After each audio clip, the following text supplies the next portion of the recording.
আসসালামু আলাইকুম রহমতুল্লাহ গাইস।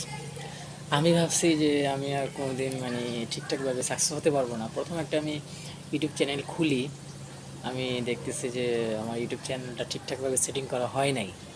তো পরবর্তীতে আমি কি করলাম যে ইউটিউব চ্যানেলটাকে ঠিকঠাক করতে গিয়ে পরে আমার ইউটিউবটাই বাদ হয়ে গেল, চ্যানেলটাই বাদ হয়ে গেল। পরে আমি ভাবলাম যে আমার যে সাবস্ক্রাইবারগুলো ছিল, যে কয়টাই সাবস্ক্রাইবার ছিল, যে কয়টাই যতটুকু ভিউস আমি যতটুকু মানে করতে পারছি বা যতটুকু আমি মেহনত করতে পারছি সবগুলো আমার চলে গেছে। আমার মনে হয় না আমার এগুলো আর পাবো।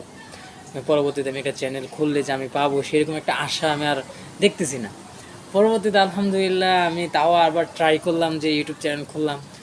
আলহামদুলিল্লাহ দুই দিনের মধ্যেই দেখি যে আমাকে আবারই আপনারা সবাই সাপোর্ট করা শুরু করলেন। বেশিরভাগ বিশেষ করে বাংলাদেশি ভাইদেরকে উদ্দেশ্য বলতেছি এবং ইন্দোনেশিয়ান যারা আছেন তাদেরকে যারা ইন্দোনেশিয়া যারা আছে তাদের উদ্দেশ্য কথাগুলো, কিন্তু তারা তো আর বুঝতেছে না।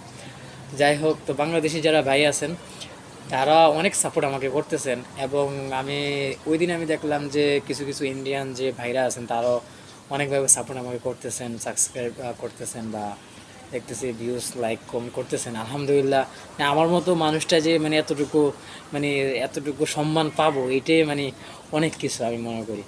যাই হোক, আপনাদের দোয়ায় মোটামুটি আবার একটু একটু চলতেছে আমার ইউটিউব চ্যানেলটা। আলহামদুলিল্লাহ, আপনাদের ভরসা এক সময় আমি মিলিয়ন সাবস্ক্রাইবার আশা করি হব, সব আপনাদের সাপোর্টে এবং আল্লাহ ভরসা, সবার উপর আল্লাহ। দ্বিতীয়ত আপনারা যদি সাপোর্ট করেন অবশ্যই আমি সাকসেস হতে পারবো ইনশাআল্লাহ। তো আলহামদুলিল্লাহ, আমার খুবই খুশি লাগতেছে যে আমার সবাই আমাকে সাপোর্ট করতেছে। সবাইকে অন্তরস্থল থেকে অনেক ধন্যবাদ। ঠিক আছে, আজকের জন্য এতটুকুই গাইস। আসসালামু আলাইকুম।